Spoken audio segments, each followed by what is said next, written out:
સોનગઢ ખાતે વિરાટ હિન્દુ સંમેલન યોજાયું।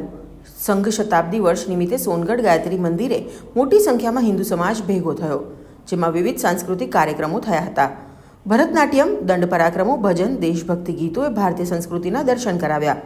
નવસારી વિભાગ પ્રચારક મુકુંદભાઈ જોગિયા દ્વારા આરએસએસની શતાબ્દી નિમિત્તે ઉપસ્થિત જનમેદનીને નાગરિક કર્તવ્ય, પર્યાવરણ જાગૃતિ, સામાજિક સમરસતા, સ્વદેશી તેમજ કુટુંબ પ્રબોધન વિશે વિસ્તૃત માર્ગદર્શન આપવામાં આવ્યું હતું।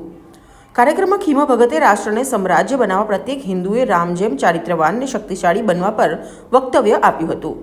હિન્દુ સંમેલનમાં બહોળી સંખ્યામાં બહેનો ઉપસ્થિત રહ્યા હતા। આવનાર સમયમાં હિન્દુ યુવા સંમેલન, મહિલા સંમેલન અને બાળ સંમેલન કરવાની જાહેરાત કરવામાં આવી। રાષ્ટ્રીય સ્વયંસેવક સંઘને 100 વર્ષ પૂર્ણ થતા દેશભરની અંદર આ જન્મ શતાબ્દીને લઈને ઠેર ઠેર હિન્દુ સંમેલનો થઈ રહ્યા છે।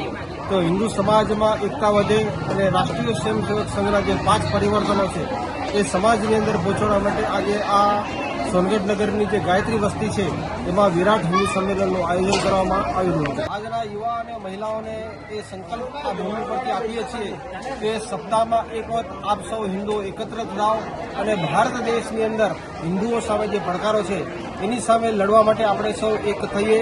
તમામ સામાજિક સમરસતાને અનુરૂપ આપણે સામાજિક સમરસતા કરીને તમામ જ્ઞાતિ ભેદ ભૂલીને સૌ હિન્દુ ભાઈ છે એ સંકલ્પ લઈને આજે હિન્દુ સંમેલન અહીંયા પૂર્ણ થયેલું છે।